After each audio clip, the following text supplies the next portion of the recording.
बताया गया कि प्रोजेक्ट 17A और प्रोजेक्ट 15B के ये शिप आधुनिकतम तकनीकों से युक्त होंगे। State of the art sensor package और वेपन्स के साथ ये शिप दुनिया की most technologically advance missile carrier में से एक होंगी। इनमें प्रयोग किए गए सिस्टम न केवल आज की बल्कि भविष्य की जरूरतों पर भी ये पूरी तरह से खरे उतरने वाले हैं। आज जब MDSL द्वारा निर्मित INS उदयगिरी और INS सूरत की सफलतापूर्वक लॉन्चिंग हो रही है, तो इसमें कोई संदेह नहीं रह जाता है कि आने वाले समय में हम न केवल अपनी जरूरतों के लिए बल्कि दुनिया भर की जरूरतों के लिए भी शिप बिल्डिंग करेंगे। यानी हम न केवल मेक इन इंडिया बल्कि मेक फॉर द वर्ल्ड के सपने को पूरा करेंगे, ऐसा मेरा पक्का विश्वास है।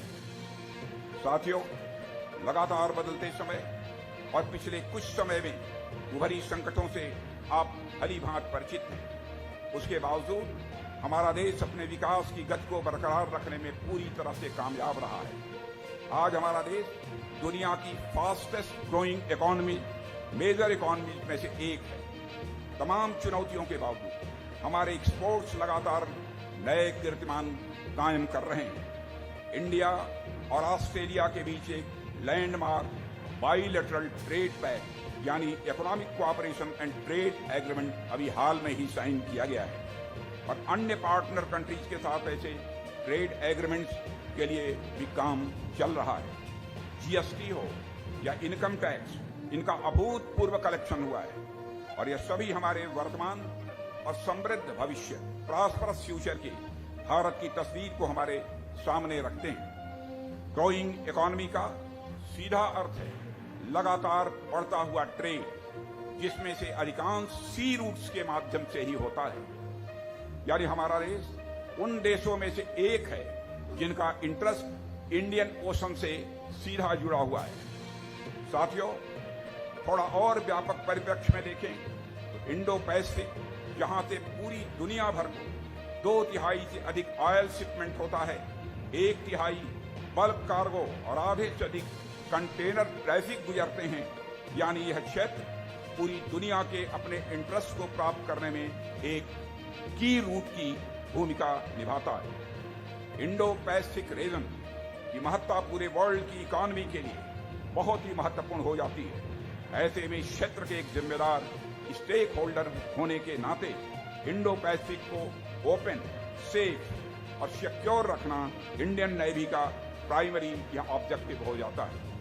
साथियों, इस रीजन में एक रेस्पॉन्सिबल मैरीटाइम स्टेक होल्डर के रूप में भारत कंसेंसस बेस्ड प्रिंसिपल्स और पीसफुल, ओपन, रूल बेस्ड और स्टेबल मैरीटाइम ऑर्डर का सपोर्टर है।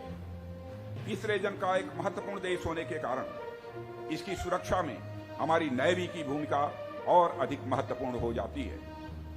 मुझे खुशी है कि हमारी नेवी इस उत्तरदायित्व का निर्वाह भली भांति कर रही है। पड़ोसियों के साथ मैत्री भाव, खुलापन, संवाद और सह अस्तित्व की भावना के साथ हमारे माननीय प्रधानमंत्री जी ने Sagar, security and growth for all in the region vision की जो परिकल्पना की थी, उसके मूल में हमारे यही कर्तव्य भाव थे जिनका निर्वहन आप सभी लोग भली भांति कर रहे हैं। इसी तरह लुक ईस्ट, एक्ट ईस्ट जैसी हमारी पॉलिसी और आसियान और बिम्स्टेक जैसी ग्रुप ऑफ कंट्रीज के साथ हमारे संबंधों की मजबूती में भी इंडियन नेवी की बहुत ही महत्वपूर्ण भूमिका रही है। साथियों, आत्मनिर्भरता के क्षेत्र में हमारी नेवी की प्रोग्रेस के बारे में भी मैं अपनी कुछ बातें रखना चाहूंगा। हमारे लिए यह गौरव का विषय है कि इंडिजनाइज्ड शिप्स और सबमरीन्स की मैन्युफैक्चरिंग आज में पहले से ही बहुत आगे रही है और मेक इन इंडिया जैसे इनिशिएटिव्स के साथ जुड़ते हुए हमारी नेवी ने वर्ष 2014 में 76% AON तथा 66% caste basis contract Indian vendors को दिए हैं तथा लगभग 90% नेवल एम्यूनिशन का इंडिजनाइजेशन हुआ है। इसके अतिरिक्त पिछले 5 फाइनेंशियल ईयर से नेवी के मॉडर्नाइजेशन बजट का 2/3 से अधिक भाग स्वदेशी खर्च पर स्वदेशी खरीद पर यह खर्च किया जा रहा है। हम सभी के लिए खुशी की बात है कि हमारी नेवी द्वारा ऑर्डर किए गए 41 शिप्स और सबमरीन्स में से 39 इंडियन शिपयार्ड से, और यह नेवी की आत्मनिर्भर भारत के प्रति कमिटमेंट का एक बहुत बड़ा प्रमाण है। हमारे लिए साथियों यह भी महत्वपूर्ण है कि अब तक हमने जो सफलता हासिल की है उसकी गति को हम बनाए रखें। सरकार द्वारा उठाए गए कदमों से इसे और भी बल मिलेगा, ऐसा मेरा पक्का विश्वास है। साथियों, indigenous aircraft carrier INS Vikrant का डेवलपमेंट भी नेवी की सेल्फ रिलायंस की राह में एक मील का पत्थर है, और मुझे इस बात की खुशी है कि कोविड की कहर के बावजूद शिप ने अपने आवश्यक ट्रायल्स भी पूरे कर लिए हैं, और यह कैरियर हमारी रीच इंडियन ओशन से बढ़ाकर पैसिफिक और अटलांटिक ओशन तक कर देगा, ऐसा मेरा विश्वास है। हमारे चैनल को लाइक, शेयर और सब्सक्राइब जरूर करें और नई अपडेट्स के लिए बेल आइकन दबाना ना भूलें।